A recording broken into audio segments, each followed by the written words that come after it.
Real life freestyle. Larry the lawyer, man, is back in the building, man. It's been a while, Larry. Yeah, man. I guess I finally got my real life visa back and was able to travel back into the real life world. And so I'm back. But no, seriously, I've been bogged down with litigation. Right. And so I've been doing depositions all across the country. And, that's what happens when you end up suing a major or Fortune 100 company. Give us the update on that. I tell you what, I tell you what I can say is that right now the case is moving forward. We have some dates that are crucial coming up at the first of the year that will really give us an idea of where we stand. But I still feel strongly about the over 10,000 women of color that we represent, and that the harms caused by hair relaxers is a real thing.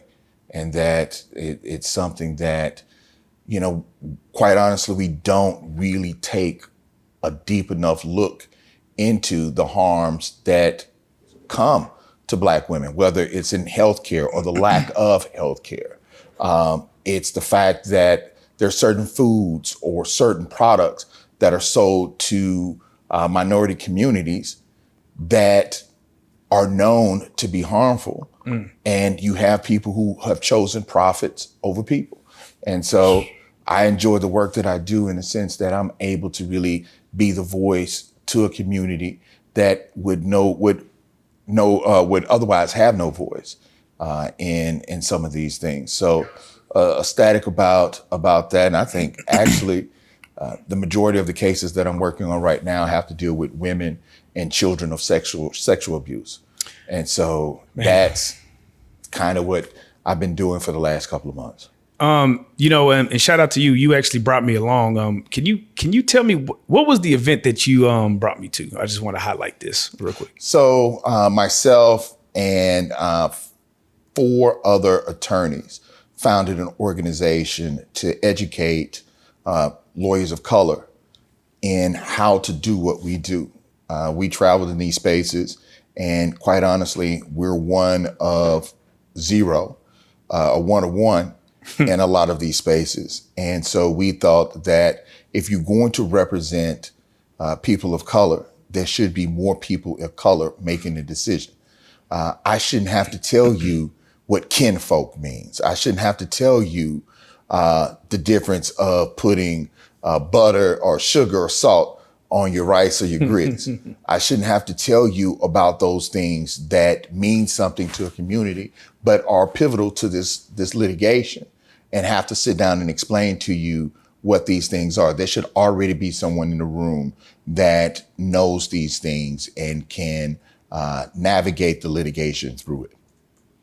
Man, me just being there filming it, right? Just taking a back seat, looking at it, man, I was just proud to be able to say, man, I know this guy is doing something that means something way more than people even can understand. You know what I mean? Like when you talk about community and education and enlightening other people, I saw lawyers there that I actually knew.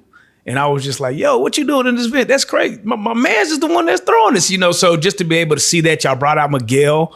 I mean, that's a ticket on that. And it wasn't even, like concert crowd. We're talking about just Black lawyers, and y'all were having fun. And I think if more people, young people saw that, they would actually aspire to be a lawyer. Like that's one of those things like, oh no, these guys are cool. They party. They just as dope as the athletes. You know what I'm saying? So I really appreciated just being able to see that.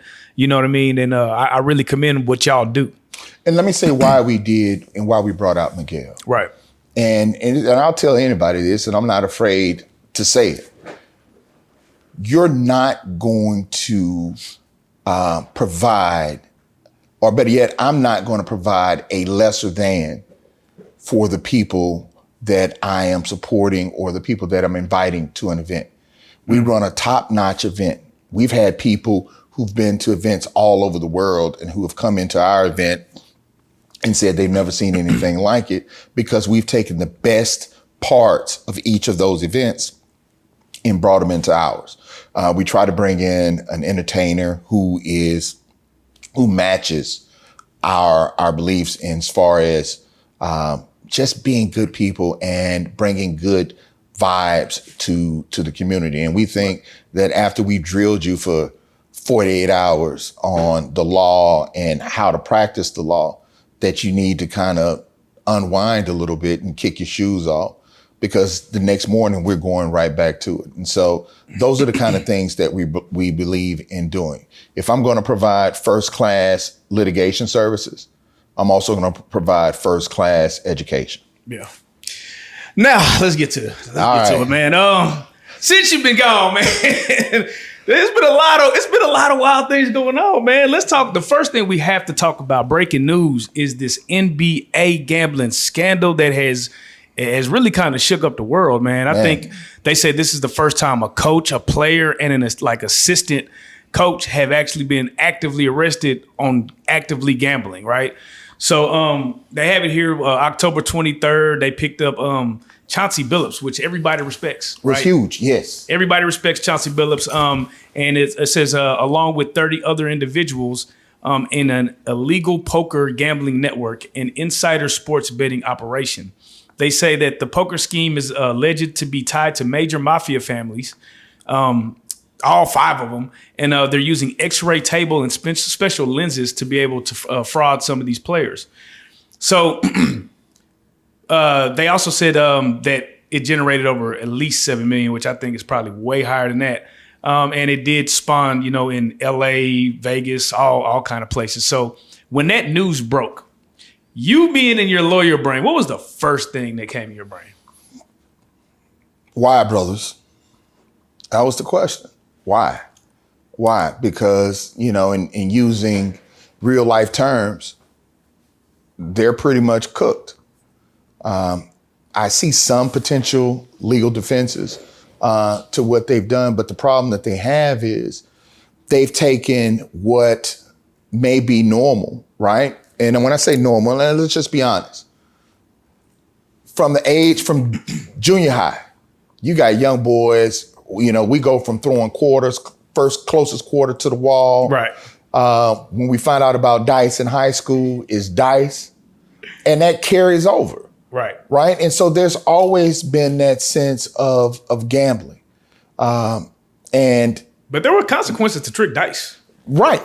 But listen, they're getting the consequences of getting caught gambling. They're not getting the consequences of getting caught cheating. Yeah.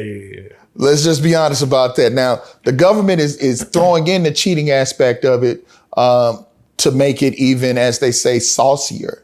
Right. But the whole thing was the whole gambling activity and the people who were involved. When they start saying the mafia, that's when that is really crucial, because this is really a thread. I think it was an arrest last year, there was a plea deal. One of the NBA players, former NBA players, had gotten caught gambling. And this case is kind of tied into that. The government always looks up and finds a thread. Once they find that thread to criminal activity, then they start pulling on it. And when they start sniffing around and see that there are bigger fish involved, then that's when they really go all in. And that's what happened here. Okay, well, in an in-poker rigging scheme, that's typically like a RICO, right? So can you walk us through how like a RICO would happen in this scenario where you have mafia plus players?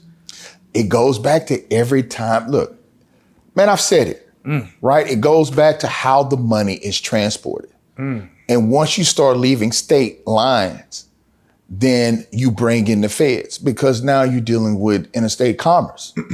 Whether you are doing and when wire comes in, they're talking about the transfer of funds either through any electronic format, Zelle, Cash App, normal banking transactions, wires. Anytime that you start using electronic data to transfer funds, you have just invited the feds to come into your business. And that is what has transpired. And so when it goes, let's go back to Puffy, right? It goes back to you doing a criminal activity and then using legal transfers or illegal pathways to transfer money to enhance your criminal activity. That's why it's there. It's to stop people from using legal means to enhance their criminal enterprises. And that's what you have here, because if I'm doing it interstate, now we know there's most likely more than one person involved, and now you have a criminal enterprise. How does this type of scandal do you feel like will affect the public image of the NBA? Because if you look at it, right, they waited until after the first game to drop this hammer. Literally, opening day just happened. The next day, you drop this hammer. They say the 5 members of the mob family are in it, but you see 3 black players. Like, it doesn't even add up. It doesn't even make any sense. Like, why are we not seeing the 27 mafia people on here? It looks like they're literally trying to tarnish the NBA. What do you think is the motive behind that?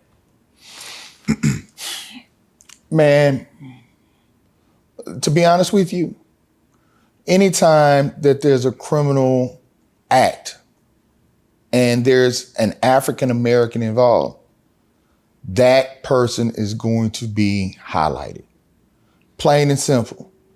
I mean, we could talk about crack cocaine.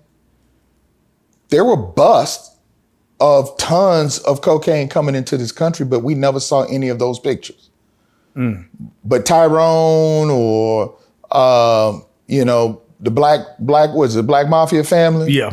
Those pictures are up there. Yeah. But somebody had to get them the cocaine. Exactly.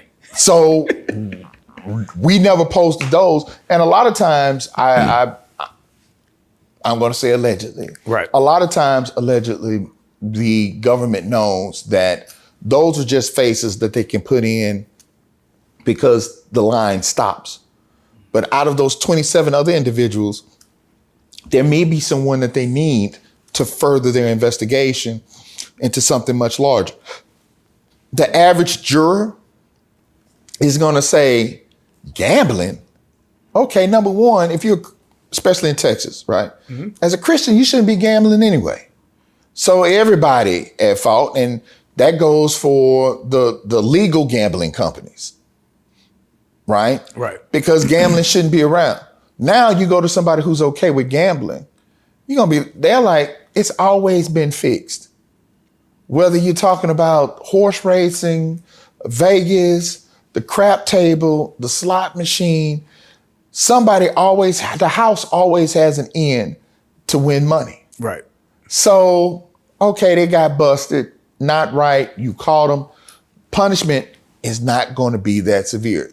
It's different because it's the feds, because it's statutory. The judge has some leeway, but not a whole lot to just do away and as you would, or to do what they would in a state court, right? And so there's that in that regard. But back to the faces.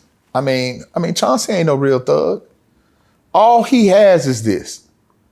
But I'm not gonna say any names, but suspect AB, he might have ties into murder. He might have ties into sex trafficking. He might have ties into any of those things that a larger criminal enterprise might be involved in. And they need to protect his identity in order to further their investigations. You know what's so crazy? And I don't say this proudly, but I do sports bet, right? I use Prize Pick, Underdog. I use all the apps, right? And if you're a sports bettor, you watched it with your own eyes where shit just don't be right. It'd be like, I'll give you an example, right? It'll be a player where it's like, hey, over or under is 20 points. This guy will get 18, 19 points in 2 quarters. Then you don't see him again. Shit like that. There was a story where this just happened in the game the other day where on a college team where I think the guy took the football and literally ran it all the way back to a safety. He was on like his own 5-yard line and he ran all the way back to his thing and got a safety. Like it's almost too obvious what they're doing, right?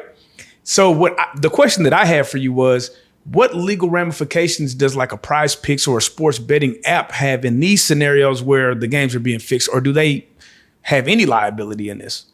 So one of the things that I thought was interesting is that when I was doing the research and studying, there was reports that in this particular instance, in one of the instances that or charges, incidents that are being charged, they said that the sports betting agency or company notified the NBA that something wasn't right. That's right. You're right. And that okay, $200,000 came in on the under on Terry Rozier. yes. And that's what tipped him off specifically. Yeah. And so, exactly. And so you have situations like that.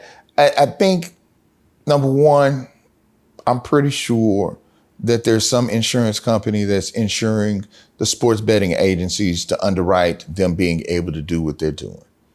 That's the first thing. Or they're basically underwriting themselves in a sense that they have the money and reserves in order to protect themselves from something of that nature. Then you have the fact that they have the ability, and I'm not exactly sure if it hadn't been negotiated, I would love to see this contract, that because the NBA and the NFL and the other sports leagues have allowed and gotten in bed with these companies, if there's not some kind of protection in the sense that we're going to give you part of these proceeds because you okayed it, Right. but you have to monitor your athletes. And if your athletes go rogue and start messing with the betting portion of it, you're going to be liable for that. Or that team is going to be liable. Wasn't it you that came on this very same podcast and said, you basically made it seem like when you were saying who controls all of this shit, and you kind of made it seem like, well, Vegas is the one running the script. Yeah. I remember you saying something like that. Are we seeing this play out in real time? Yeah. I mean, you got to think about it. Who else has a direct line to the NBA and can say, hey, man, your player is something not right with him. Is he playing today? What is the deal? Y'all might want to watch the situation. Right. Who else has that contact? Right? I mean, we all say it sometimes when there's a replay. Right. Like, they're not calling the replay center. They finna call Vegas. Right. Like, hey, what do we need to do on this? Do we need to Yeah. do we need to allow this first down? Or we need to who to say Vegas ain't calling the replay center? It's like, that's a catch. Man, this documentary gonna be crazy, bro. That's a catch. But I mean, going all the way back to the Miami Heat versus the Dallas Mavericks. Yes. We talked about it. Yes. When Larry Wade taking shots and Dirk is 5, at least, let's not exaggerate. He's probably about a good 2 feet away from Larry Wade. Right. Even with his arm span, and he's getting fouls called on him. Right. Changed the trajectory of the game. Yeah. The whole series. And Tim Donaghy, the ref that kind of got outcasted, talks about this. He actually just said today that the script is, hey, these 15 plays, watch out for these, and we're going to make the game, we're going to tilt the game this way to get it to 6 games, to get it to 7 games. And people thought he was crazy, but now with this coming out, it makes you wonder how deep does this go in sports? Because when you think about the money they generate, why wouldn't this be reality TV? Brother, the only regret I have, because I don't know a whole lot about gambling. I don't really gamble. But at the beginning of college football season, I said, what are the odds for Texas A&M to make the playoff? Because I went to Texas A&M. Right. It was like 3,000 to 1. And I know you wish you put a dub on there. And I could not figure out how to place a bet. And so, sometimes being green can cost you green. Yeah. But at the same time, I just chuckled about that because somebody might have thought I had the fix in on the A&M season, but that wasn't the case. Now I want to play this out, right? All right.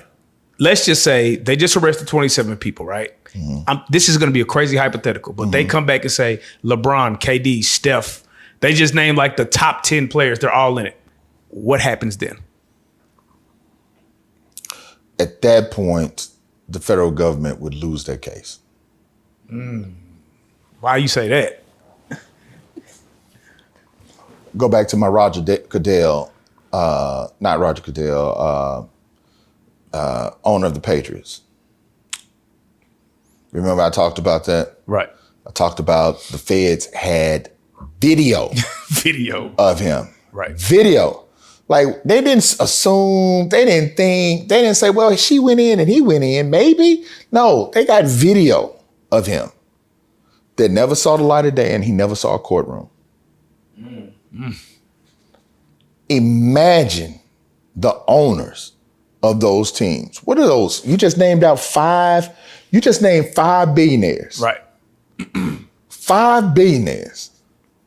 And billionaires who have ties with Musk and everybody else in Silicon Valley. You honestly think this case would go any further? No, man. And I'm not just talking about conspiracy theories. Right. I mean, well, that is kind of a conspiracy theory. It's not a conspiracy. Okay, so can we define what a conspiracy theory means? No, and the reason why I say that is when the stock market went down because of the housing crisis. Yeah. There are some industries and some companies and some individuals are too big to fail. Got you. That not gonna let that happen. Not gonna let that happen. But you know what's so crazy? I would have never guessed that they would have scooped up somebody like Chauncey. We're talking about Chauncey Billups has like not a stain on his image, bro. Yeah. To go from that to this is a wild turn of events. Like, I don't think we've ever seen anything like this. Let's talk about the actual crime. Yeah, let's do that. Let's talk about the actual crime. There's 2 different crimes though. No, you have the sports betting and you have the poker table. Right. Yeah. Right. So we have a term in the community that's some shit. Right. This is honestly some shit. Yeah. On a larger scale. But when you talk about mob though, listen what I'm saying. Yeah. You go to a club, you meet someone, you have a conversation. Yeah. They might know who you are, might not. You sit and talk, and all of a sudden you're like, oh shit. You are so-and-so and so-and-so. And then you form a friendship. I've done it. I've been places and have formed friendships with individuals, and I'm like, Jesus, right? Like, let me check the news before I visit or have a drink with this person, because I don't know what the heck is going on in their life. Right. And I don't want to get caught up in no BS. Right. And so I think you could have a situation where Chauncey Billups or someone is at a club, they meet someone, maybe low end in the mafia. They become friends. He says, yeah, man, me and a couple of guys play cards all the time. And they're like, man, we can sell you this table, kind of give yourself the upper hand. And then he says, cool. He says, they do it with the glasses and it works out well.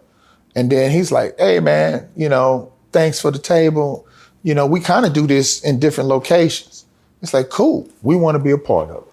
We're going to provide you all the digital assets that you need in order to rig the games. You ain't got to pay us for it up front.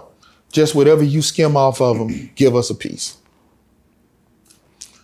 It's just, in their minds, it probably wasn't a big deal, right? Because But scamming your homies that's kind of... Dude.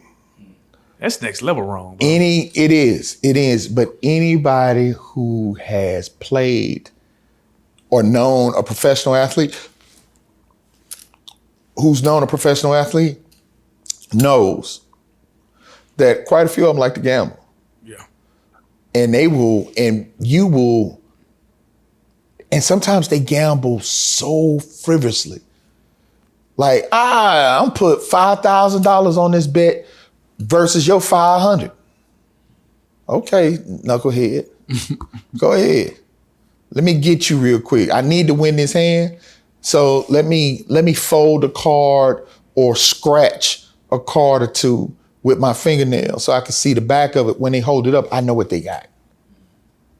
Right? So if I see them cards, I don't do that because I'm finna win this 5,000. And so, I mean, people people do things like that, and it just, in their mind, so what? I beat someone who's making $20 million a year for $30,000 tonight. Right. He ain't gonna feel it. He would pay me $30,000 not to tell his wife he here with his girlfriend. He ain't gonna miss it. Let me go ahead and then it makes me good with them, and then it makes me good with this other side, this criminal element. You know, even rap artists, they hang out with people who are way more criminal than they are. But just on a street justice thing, right? This could have some ramifications, bro. Like, people get killed for less. Okay, so I'm gonna say this. There have been some real gangsters in the NBA. Yeah. But none of them are going against the mob. No, I'm talking about against Chauncey Billups. Like, Chauncey Billups was scamming his homies. Watch this, he will no longer be invited to the barbecue or the house, but no one is going to turn the heat up on him too much, right? Other than the feds. Right. Because you turn the heat up too much, I hate to say the mobs, but that criminal element that they were talking about. Oh, I see what you're saying. You saying I'm saying? He's protected, basically. Makes a point. Yeah, good point. I ain't think about that point. Damn. Okay, well. Because they need him to go ahead and take this time and move on about his life. So do you so Stephen A. Smith kind of went online and said that he believes it's because of Trump is kind of trying to make a statement, and he feels that the WNBA and the NFL are next. To that, you say? To that, I say, I probably could have led with that. This administration and how they're prosecuting their cases are unlike anything that anyone has ever seen before. If there's a play involved, could it be political in a sense? Could it be for some political gains? Possibly. Is this more of the same of, you know, because I heard the FBI director talk about the justice and things of that nature. But, you know, we ain't heard nothing about your boys, the list for your guy. What's my Epstein. Epstein, yeah. Right? Like we really haven't heard about this type of pressure being put on the Epstein case. Right. And so is this a diversion to say, okay, I know you're waiting for justice over here, but we actually are doing things, and here you go. We've indicted an attorney general. We indicted a former secretary of the U.S. government. We've done all these things to show you that we are moving forward with justice. And so forget about this Epstein thing. Speaking of Trump, right? It came out, and this could be a rumor, it may not be a rumor, but that Trump was actually considering commuting Puffy sentencing. For those that don't understand what commuting a sentence would mean, what would that mean if he commuted Puffy sentence? What would that? Basically, he can get my man out of jail. He'll still be hit with that stigma. But I don't think that, I think he could very well just go ahead and full well give him a full pardon. Oh, wow. You think he would do it? I think he would do it. It's kind of hairy in a sense, because I didn't really think that the judge would go ahead and give him that 5. But it could have something to do with the fact that the allegations were so egregious. The judge knew things about this case that the public didn't know. And the fact that you want to speak to me now and didn't want to speak to the allegations when they were going on, I'm not going to reward you for that. I'm not going to punish you because of what they did and what they're asking for, but at the same time, I'm not going to reward you for what you did in this whole thing either. And so I'm going to split the baby and go ahead and give you this time, and so you can move forward. But I think the president could very well pardon him. But I mean, it's just going to take Rico and some of these other cases to a whole nother level, because now it's on the public eye and the public has been educated in it. And once the public gets educated in something, you typically see more of it. Speaking of that, you haven't been here since the Puffy last verdict. So I do want to, there was a white lawyer that said, and I'm just paraphrasing, but he was like, they used the Mann Act against him in a way that it wasn't intended. It was built for like white slaves or some shit like that. Right. Then he said that they actually used something he was acquitted of and still pinned the charges on him because the judge said he can't unhear it. And they were like, you can't do that. So for you being a lawyer, right, and you being in the, like, how were they able to do that? So go back to my last interview on that. I talked about that. I talked about the fact that now that it's in the judge's hands, the judge is going to use everything that came with that case. And so even though he was acquitted of something, the judge could very well feel like it was so egregious that the jury possibly got it wrong.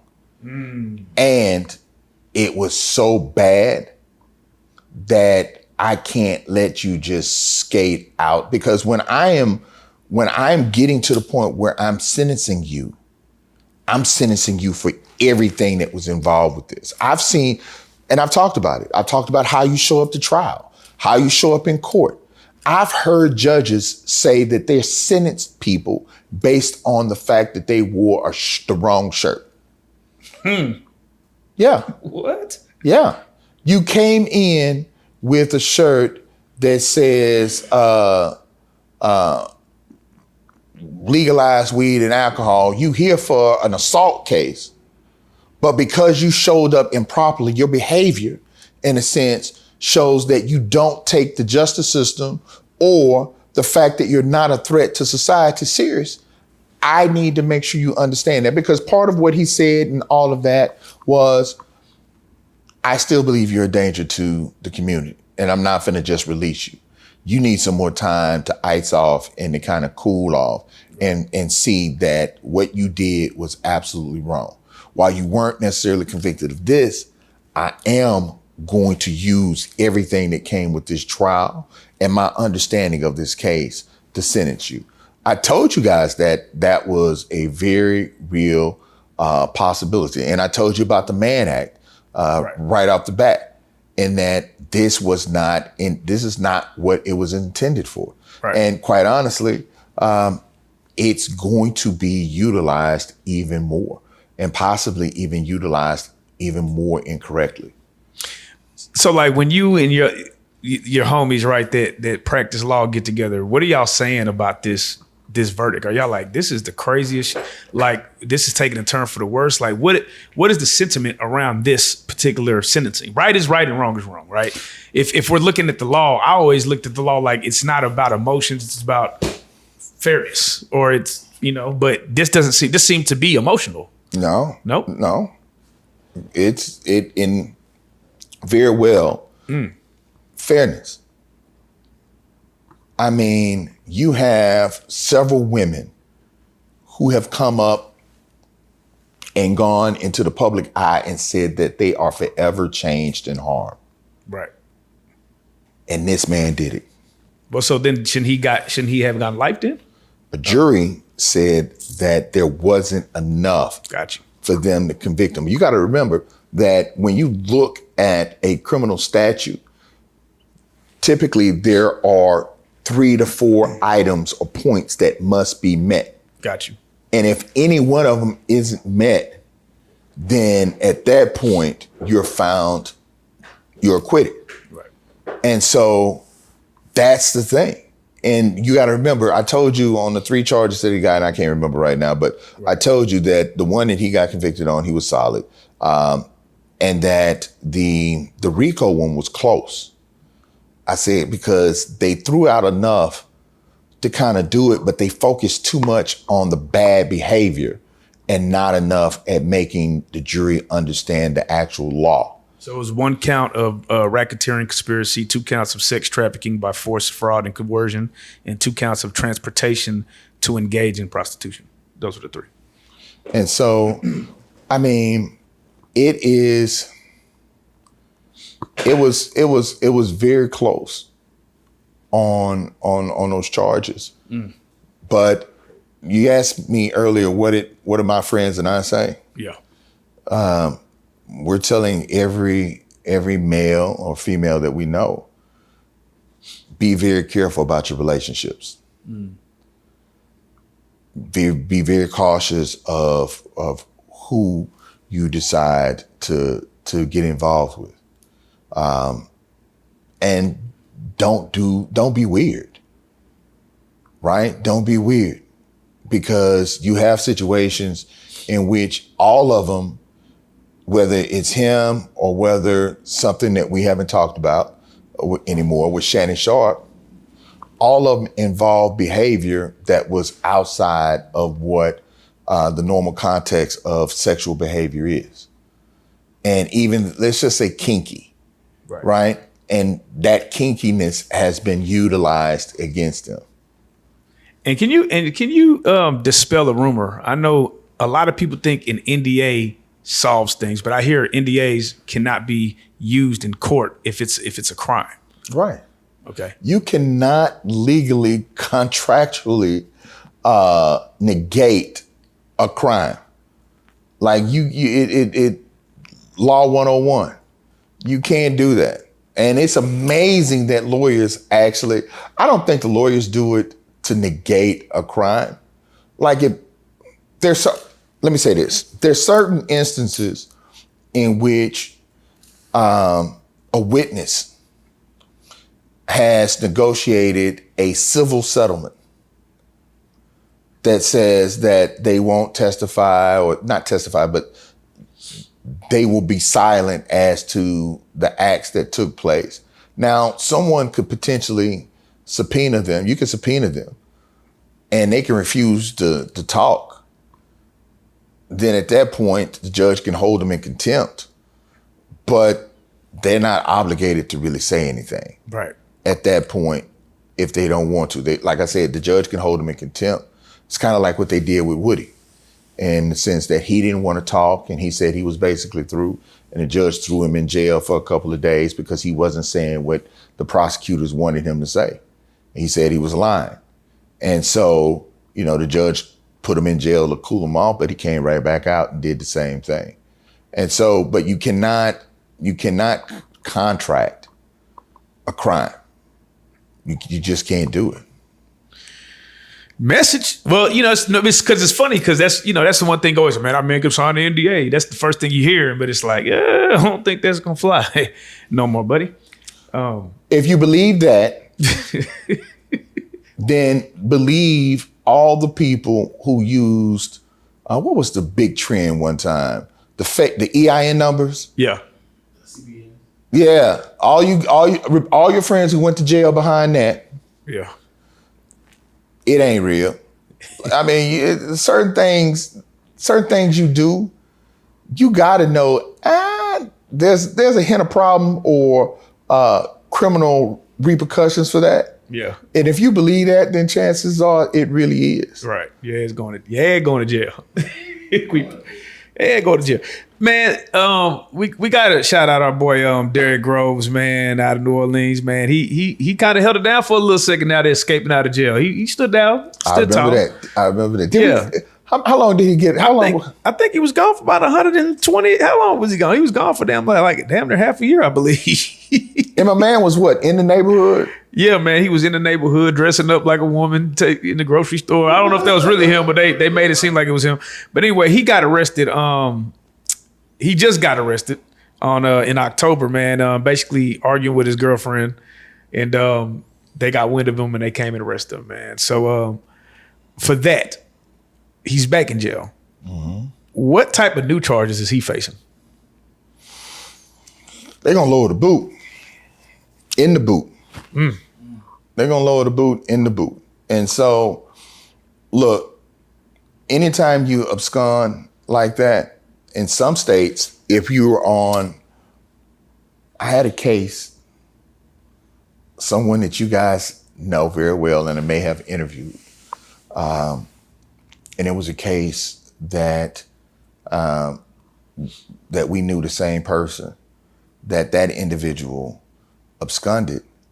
And to my surprise, they were subject to potentially life in prison. Because of the new charges? Because they didn't show up.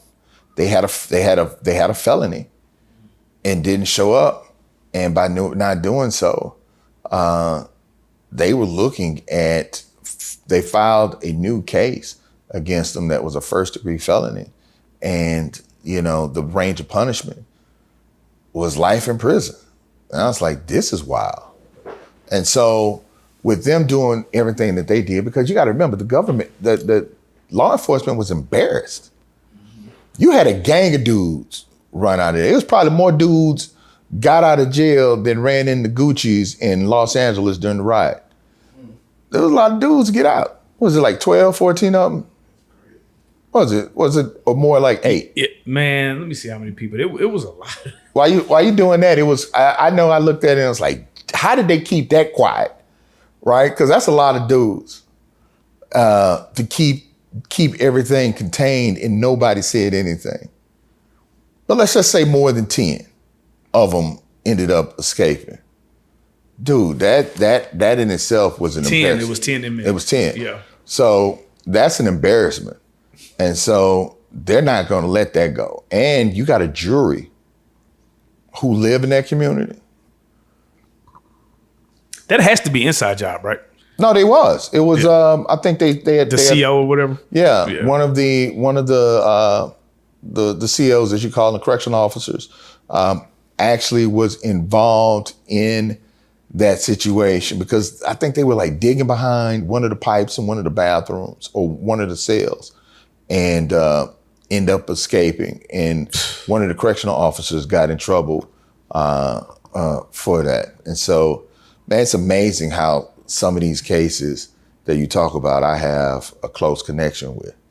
So funny, like it's not until you see the documentary where you start seeing the creativity that some people have when you just have idle time, bro. Like when you have time to really just think, some of these people be really like brilliant, man. Like what are some of the most brilliant criminal activities that you've seen? I'm just curious now. I'm not going to repeat them. Got you. And the only reason why I don't want to repeat them is because I'm trying to protect y'all. Because some of these things are still very viable, right? And I don't want you guys to go to jail behind something this creative evil genius has come up with. But I had some dudes who knew how to get money that weren't theirs. And what they did in order to get it, I literally said, man, do you know you could invent anything? Do you know how smart you are? And because this is absolutely amazing. Like, bro, if you just had a different route, boy, you'd have. Yes. So all of you guys who have come up with creative ways to commit crimes, try to find a legal means for it. Yeah. Try to crowdfund some of these ideas. Yeah, because I mean, I'm telling you, I've seen some things that's like, I might need to do that. I'm a couple of dollars short. I might need to go ahead and do what they doing. And just like, I don't know how that happened. I don't know how I got $10,000. But these dudes and gals, man, they did some real things. So, I want to touch on one more thing about the NBA. Yeah. Because I knew Damian Jones when he was playing basketball at U of H. Oh, that's one of the ones that went down, right? That's one of the three. Oh, he was the assistant coach. Damn. And he was a good dude. But sometimes, man, you get caught up in the stardom and the money. And when it's not there, you don't know what to do with yourself. And you still kind of want that attention and you still kind of want to be there. I don't know if that is what took place with him, but when you are the talk of the town and you're no longer the talk of the town and you're not on TV being a broadcaster and you're not getting that shine, sometimes different elements, criminal elements will bring you in and give you that shine and make you feel what you felt while you were there. I had a situation in which I had a position that garnished a lot of attention. And my wife looked at me and she said, how are you going to deal with yourself when you're no longer that person? And I told her that attention was the job, not me. I just was in a job that garnished that attention. Right. I understand that. So, and I am going to enjoy seeing what God has in my life going forward to do what I do. I'm not going to miss that because that's for that position. And a lot of people can't really let go of the position and they get themselves into things such as this. That's good that you're able to keep it grounded with, because again, like I said, I seen you at the event and you was the man in that event, undoubtedly. You know what I mean? So that's dope. That, and again, shout out to your wife, man. You know, y'all are just both down to earth. You know what I'm saying? That's got to be good to have that type of support system around you. But speaking of, you know, there's another case that's out there that's kind of crazy, right? It's just this singer named David, right? And it's a really interesting case because the kid's a singer, right? He meets this girl who happens to be underage. I don't know if he knew she was underage or not, but that is the story. She ends up missing for, I think she said over a year and a half. They find her body in the junkyard because it smells. He's on tour. Next thing you know, they're pulling him off a tour. It becomes this big headline story. Now they're pulling up old clips of him and her on stream. They're questioning, was she pregnant? And then you've seen the story. So everybody's first thought is, why isn't his ass in jail? That's the first thing everybody's asking, right? This guy is walking free. It looks like an open shut case. They found it in your car. The girl was underage. It seems like there's a motive. You drop a song on her death day or her birthday or something like that called Homicidal Love or some crazy stuff like that. It just seems like all the pieces would be there, but he's not in jail. Why is that? Because you have a smart prosecutor. Smart prosecutors are prosecutors you really need to worry about. Prosecutors who want to be on TV talking about they're bringing justice and all of this and something just happened, a good part of the time they end up having to walk that back. And so you want to make sure that you have a solid case. They said it was his car. The car was once registered to him. How do we know he didn't buy it for a family member?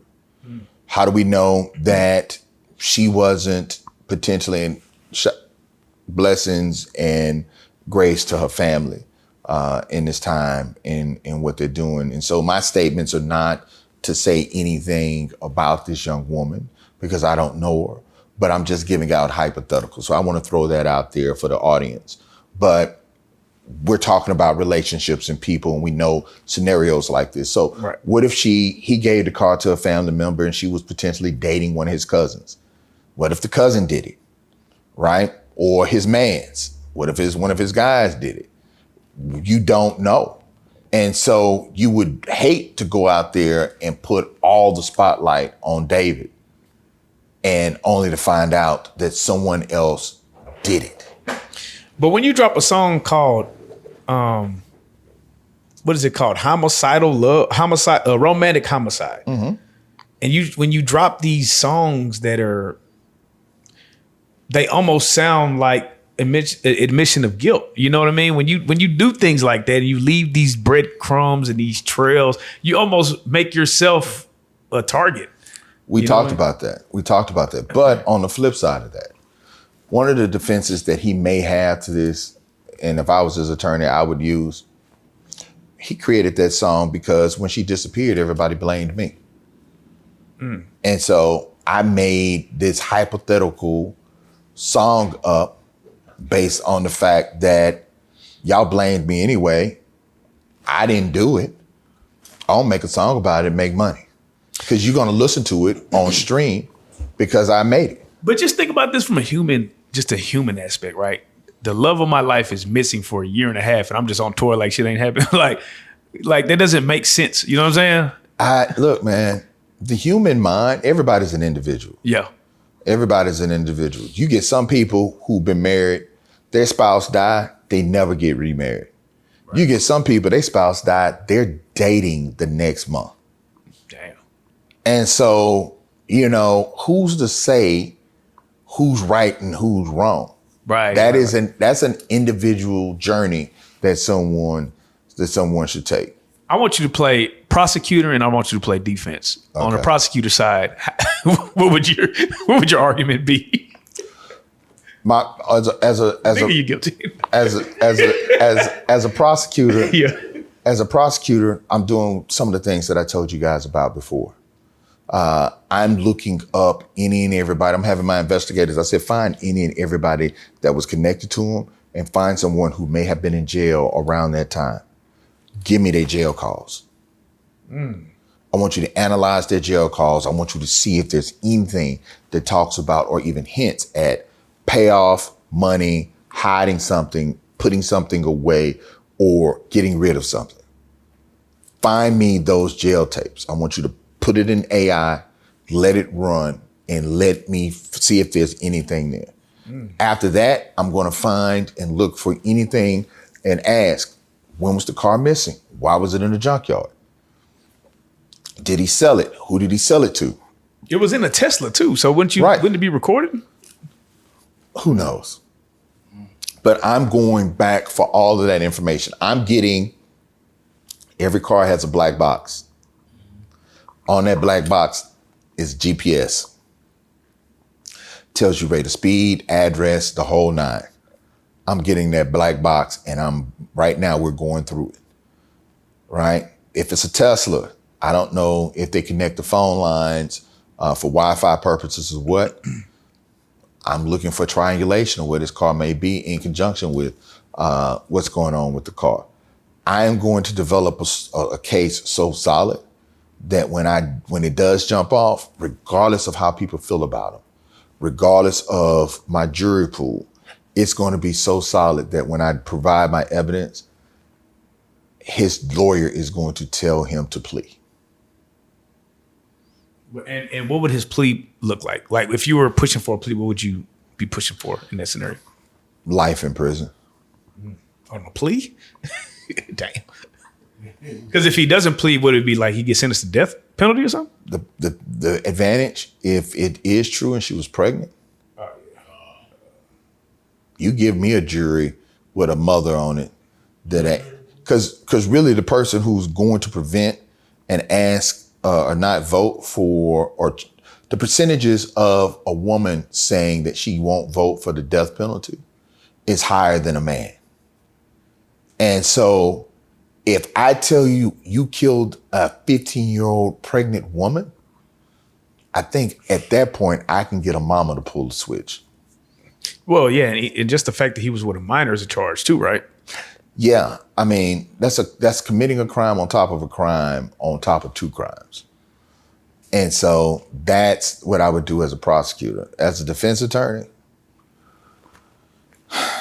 I'm doing the same thing. I'm sitting down with my client and I'm telling them, look, man, yes, no, indifferent. Tell me who out there I need to worry about. Who out there I need to worry about? You know what I'm saying? And let me go from there. Because it's not really my job at a certain point to elicit, or compare his facts to their facts. My job is to show that their facts don't jive. Because people always think, kind of like in the Julio Fulio case. Yeah. The young woman who's on trial now. Yeah. You listen to her attorney. She told them everything. You know what? She's still going to trial for life.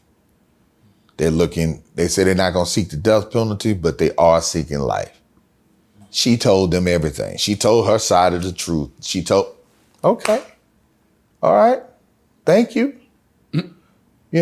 10% of what you said jive, but the other 90% tells us that you did know what was going on.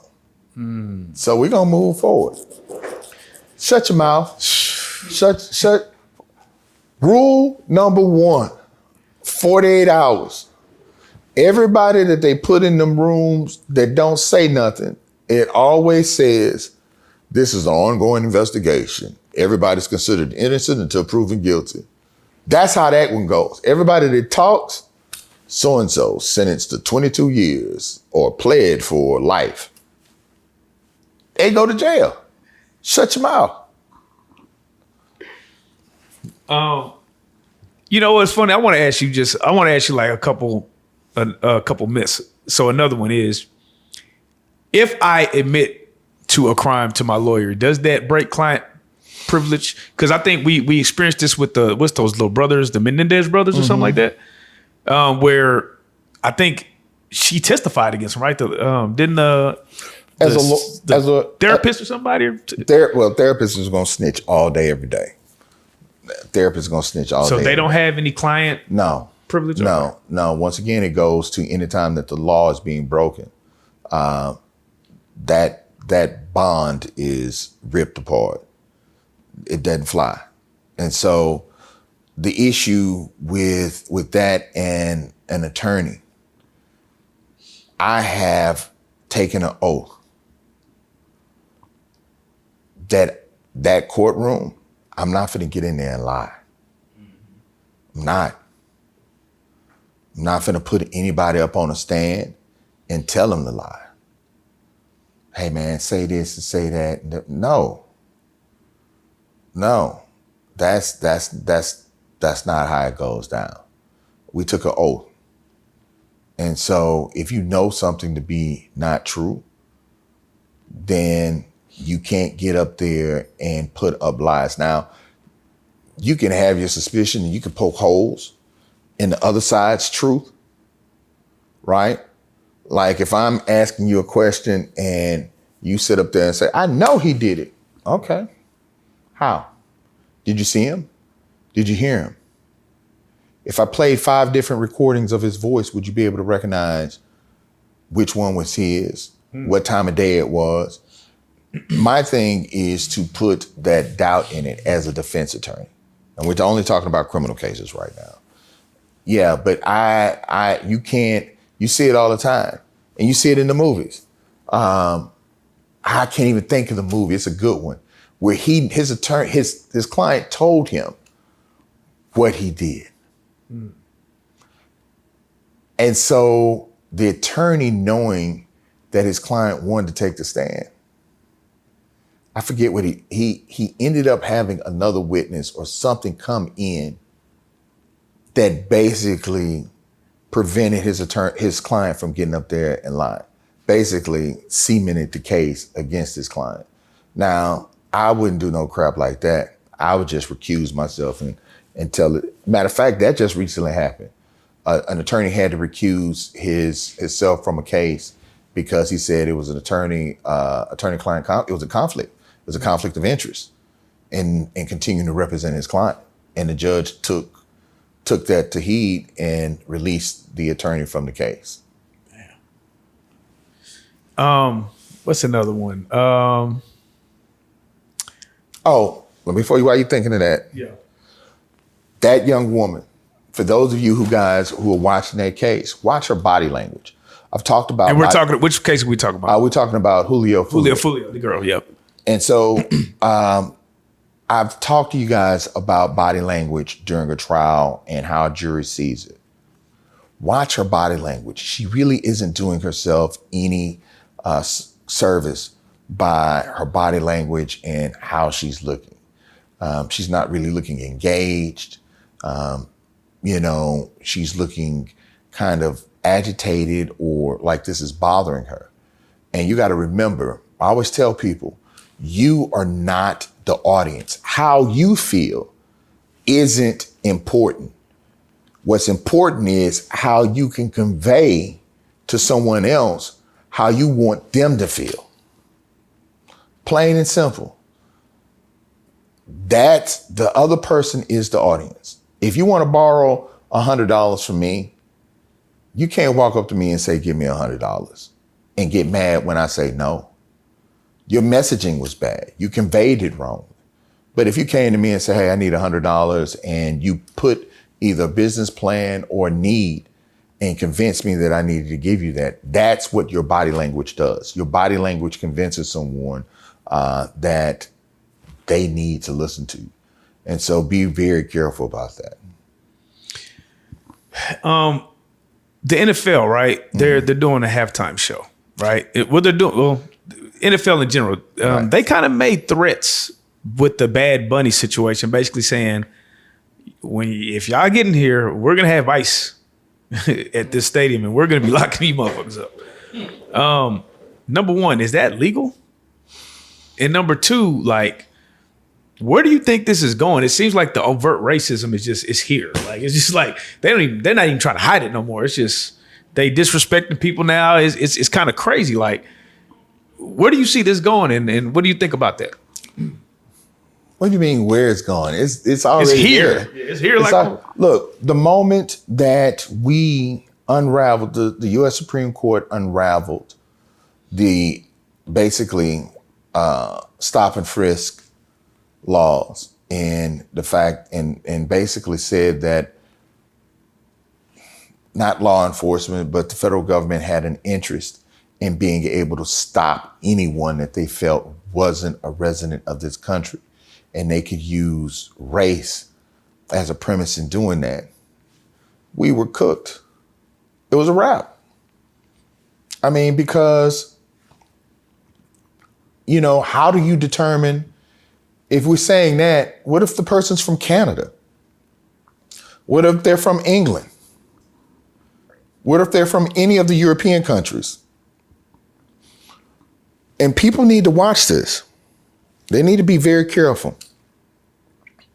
Because there are some people who say, well, I'm not a person with melanin in my skin. Doesn't stop this particular thought process from coming into a community that is known for having non-US citizens as part of that community. And so it can turn around and be used against you. And a lot of people say, well, I'm on the safe side of that. I'm blonde with blue eyes and white skin. Okay. You let the right person get in the office, or you let the right initiative happen, and everyone with blonde hair, blue eyes, and white complexion, it will be considered to be someone from other than the US. And you are now a target. And you're going to sit up there like some of the people who've learned the hard way. Yeah. Wait a minute, hold on. I was on your side. Wait a minute, hold on. I thought I was on the team. Yeah. You're on the team until you're not. Man, say, if you could describe what you think the world is going to look like in the next 5 years in only a movie title. Armageddon with a Demolition Man. with a different outcome. No, I mean, I've talked about this, and this is my own personal view. Right. I think that we as a country have, and I talked about this a little bit on the show, we idolize Scarface. Yeah. We idolize Dirty Harry. We idolize those people who say, forget justice, forget the law, forget the process. I'm going to do it myself, and I'm going to do what makes me happy. And hell to high water. And if people got to die, they got to die. And we have gotten to the point where we sensationalize, we have a bloodlust. Can Running Man be a real thing? Very much so. Could a president say, I will pardon you if you can make it out this arena and kill everyone else? Very much so. Because at this point, we keep removing those barriers that gave us our humanity. And as we can keep pulling down those barriers, that part of us that's unhumane is going to seek more and more of that bloodlust to try to fulfill that need to have more. So I think it's a very real thing. You know, one of the things I want to ask you about, just talking about that. But I have hope. I have hope. Armageddon don't sound like hope. I do. Sounds like finito. No, I do have hope that we as a country will wake up and say that, you know, whatever our political views are, let's get back to the basics of being humane and try to resolve and fix those things that have been broken, and how we can get to make things better without stepping over each other. One of the things I was going to ask you, right, and it's just maybe just a random question, but when we talk about, like you say, Scarface, and somehow our black people idolize the things that the Italian mafia did, and their code of snitching was amaretto or whatever. We don't talk to informants and all that, but the mafia also believed they could snitch on a black person and it didn't count, right? But when we talk to like the black gangsters, right, their version of no snitching is totally like, you can't talk to law enforcement, you can't talk to the like it's way more harsh than that. Like, you can't even tell on a nigga that don't fuck with you if somebody did something to you. If you see, you can't do none of that. Number one, when you see that, like, do you say to yourself, like, man, our black people are really, the mind control is really to us? Because you see more cases than most people. So when you see that, there's just the mindset of a black person versus any other race, do you see a difference?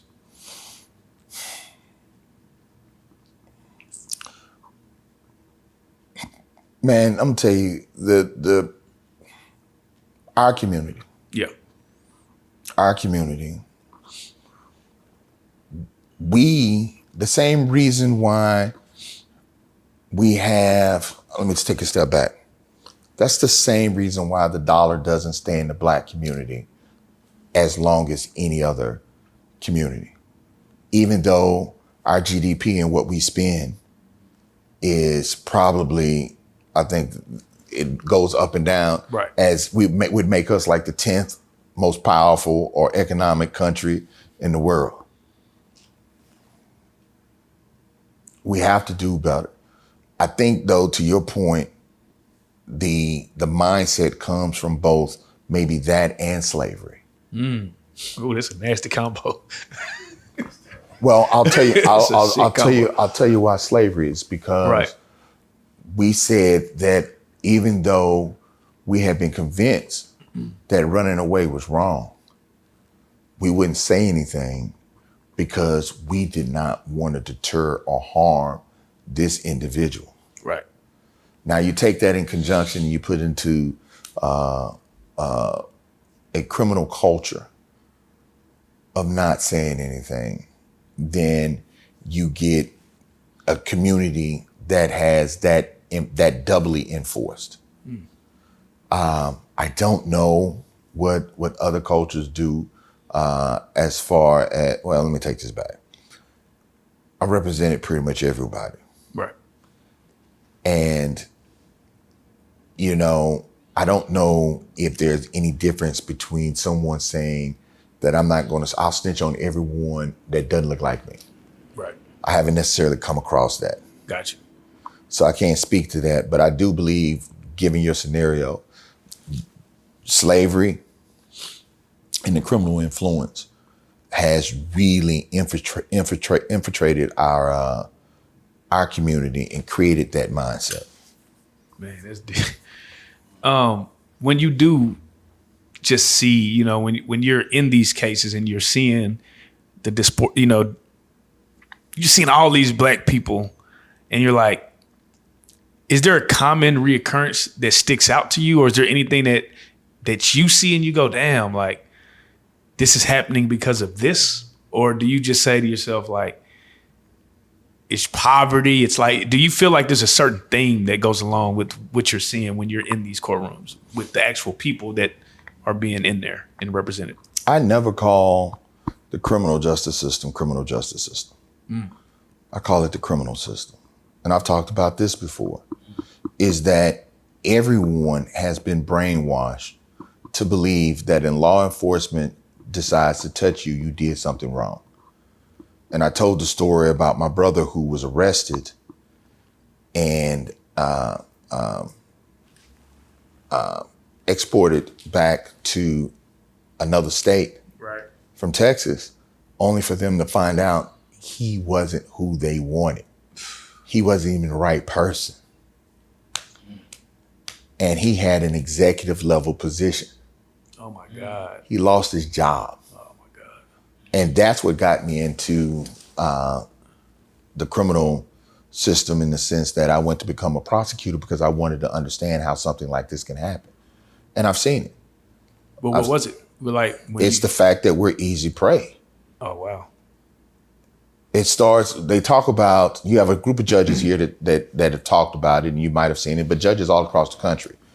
The school to prison pipeline, right? Look that up. I've seen that. I've heard that. And so you have kids who may have had marijuana, and law enforcement who's gone and gotten their school records and say, see, he's been in trouble for truancy and all. That ain't got nothing to do with him selling marijuana. Dude, he smoke it. He don't sell it. You caught him with two sticks on him. That ain't no drug lord. That's somebody who had something for the day and something maybe for later on the night, and to save something for in the morning. That's not a drug lord. But they paint this picture. And so I told the story that I had two cases in my court. One kid from Highland Park, one kid from Oak Cliff. Both of them good in school. Both of them got committed, had been charged with possession of marijuana. My predecessor offered the most lenient probation dismissal possible to the kid from Highland Park. Recommended probation for the black kid from Oak Cliff. When I got my hands on the file, both the kids had to do the exact same thing and got the same treatment. But it's easy because we're black. Does a lot of that come with us not having proper representation, like lawyers and things like that, or? That, and the fact that I want you to ask your viewers to ask 5 people that they know that have gone to jail or even been convicted of something. If they had the option of getting out of jail the next day, if they took a conviction on a misdemeanor, would they do it? A lot of them said they would. You telling me I ain't got to do nothing, but I'm just going to have this misdemeanor theft charge on me, and I can get out of jail because I don't want to be here no more. I want to go home. I did it.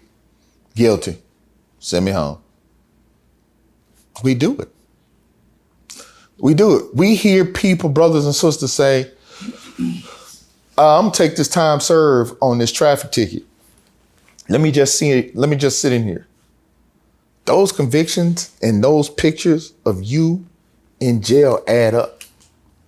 Why do you always think you see, in some cases, the progression of someone who's been to jail a number of times? You see each one of their damn intake pictures. Right. What does that tell you when you see it? Yeah. It's like, she must be a bad person. They've been in jail 4 or 5 times. Yeah. You know what I'm saying? Yeah. And 3 of them public intoxication. And they really weren't drunk. They would just been drinking and left a party and was running out the party with everybody else. And that's the easiest charge to give them. How many of these people do you think are just gave up on life? They don't want to commit suicide, but they've kind of just given up. And that's the reason why they're in these. It's not giving up on life. It's just, in some instances, it's the life that we either say that has been given to us or the life that we've accepted. Right. Right? I mean, if you are female and you have a kid, you can potentially get on social services and get a house, food, and basically your needs met. Facts. If you're a dude, you can hustle and potentially find one of those women to live with.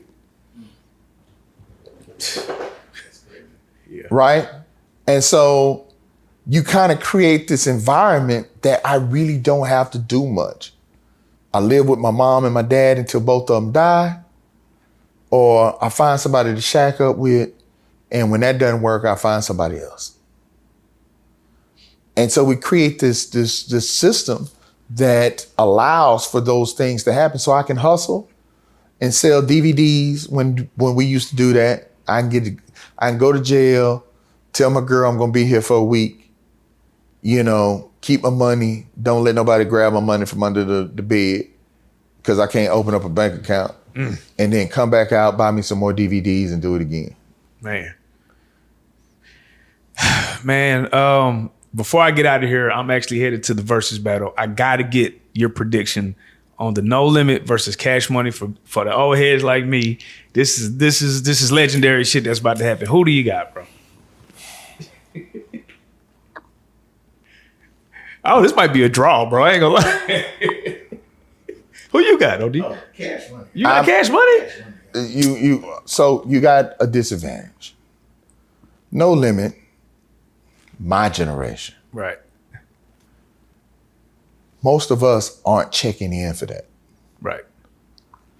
Cash Money, younger generation, stay on the internet. And if it goes to comments, it's going to be more of them. Now, on the defense side of that, Cash Money has put out some all-time artists. Yeah. All-time artists. Right? I don't care what generation you go to, someone has heard those songs throughout. And so I just don't see No Limit really overtaking that. Because even back when No Limit was hot, a lot of their songs were kind of, you had to have a taste for certain songs. You ain't jamming the album all the way through. Yeah. You got the light-skinned Barry White / Cool G Rap over here, rapping and singing. Yeah. Who's been on everybody's hook. Then you got Nicki, right? And No, we ain't counting. There's no way we're counting Drake and Nicki. If you counting Drake and Nicki Minaj, this is gonna be a bloodbath, nigga. We can't count them, bro. you said Cash Money, right? Cash Money. Oh, see, there you go. See, my age is showing. Yeah. I thought you was talking about Young Money. Young Money. No. But they are on Cash Money, so technically they could claim them. But if they do that, nah, come on, bro. This is not fair. Let's just say You're talking about BG and Turk, the Cash Money millionaires. And who else did they have? That's about it, right? Cash Money, I guess. And you got Young Wayne. Yeah, you got Wayne. You got Young But alone Wayne. that's a fight alone with just Wayne. You got Young Wayne on there. I still think, and you still got Carter Wayne. You got Carter Wayne too on there. Carter Wayne, Carter 2, Carter 3. That's what I'm saying. That's a. That's what I'm saying. You have, But you got Mystical. You got No Limit Soul. You got C Murder. You got Juvenile's on the other side. You got Soldier Slim. yeah, but listen what you're just saying. Soldier Slim. Look. Mac. Fiend. I ride with them boys, but Mia X, nigga. They got the hardest female rapper in the world. absolutely not. I'm not gonna let you do that. Wait, who's harder than Mia X? Man, number one, our girl here from Dallas. Oh yeah, I'm talking about back. I'm not talking about. I'm talking about back in No, that day. that's what I'm talking about back in the day. Oh, you talking about Erica Badu? No, even before Erica, even before Lady of Rage. Who? Boss. She's from Dallas? Yes. Check my facts, but if I'm not mistaken, Boss is from Dallas. That's crazy. Okay. All right. Somebody fact check me. Who real was she? quick. Who was she on? Who was she signed to? She was, can't remember who she was signed with, hold on. I think she was signed with AMG. Okay. With the song Better Have My Money. Yeah. So I think she came out with a song a rebuttal back and forth song with him. But she wasn't on Cash Money. My whole point was in the but battle. But you said Mia X. Yeah, I'm just saying. I'm just naming people that you know, songs and shit that. And don't mess with my yo-yo. So you know what I'm saying? Yeah. So but who do you got? If you had to put your money on the table, you got. I'm still going with Cash. Cash Money. All right. I'm still going with Cash. They had too much. They got too much firepower. Yeah. And they got too much longevity. Yeah, the longevity flowing with them. Because everybody on No Limit. You know, No Limit had Bow Wow too. Had Bow Wow for a little second. But did they have underground Bow Wow or did they have? They had him like right after the Kitty Run. Oh. They had him like right after the Little Kid Run. It was like right after he got out for Jermaine Dupri, they got Bow Wow. So I don't know. They got a lot, bro. They got some. I don't know, bro. This is gonna be an interesting battle for. I don't know why it's in Vegas. It should be in Louisiana, but because they don't want violence. You might have got a good point there. They don't. Because hey, I don't know if y'all remember, but it got pretty hot when your boy, what's my guy's name? Gucci Mane. Oh yeah. That one. That versus was crazy. That was crazy. Right. And if you would have had that somewhere public, and you would have had dudes on their phone outside the building watching that, that'd be bad. That would have been bad. That'd be bad. And so you take New Orleans, that's probably, probably still simmering from the summertime heat that was going on, and you drop that, that's a problem. Man, before we get out of here, tell them anything that you got coming up. You got a myriad of things that you're doing, man. So plug what you got going on. And I promise y'all, it won't be too long before you see me again, because I know y'all finna do some more crazy crash out shit. And as long as this NBA thing keeps expanding, we're gonna keep bringing them on to explain what's going on with that. Tell them. You know, man, I'm gonna tell people, first of all, check me out on the Reallyfe Lawyer on Instagram, and then also check out my subsidiary of Reallyfe with the tailor-made conversations and talking about the Gen Z. We're just having real conversations. And right now I'm in a series of listening. And so what that is dealing with is talking about how we don't listen because we always have a rebuttal or something to say, and we miss our blessings. And we miss those instructions, or we miss those things that can help us because we're really not spending the time listening. And even myself, I have made sure that when someone says something, I give at least 5 to 10 seconds before I even begin to think about something to say, because I want to digest everything that they've said. So check me out. Let's talk about listening. I'm glad to be back here. I just hope that all of you guys have good health. You enjoyed your summer, but get ready to listen and get ready to change your life. There you go. And you already know, man, you are our resident lawyer, man. So for all good knowledge, you know, we got to run it through you. So you will be back again. It won't be too long since y'all see him again. But this is the best part. Larry the lawyer, you are a real life.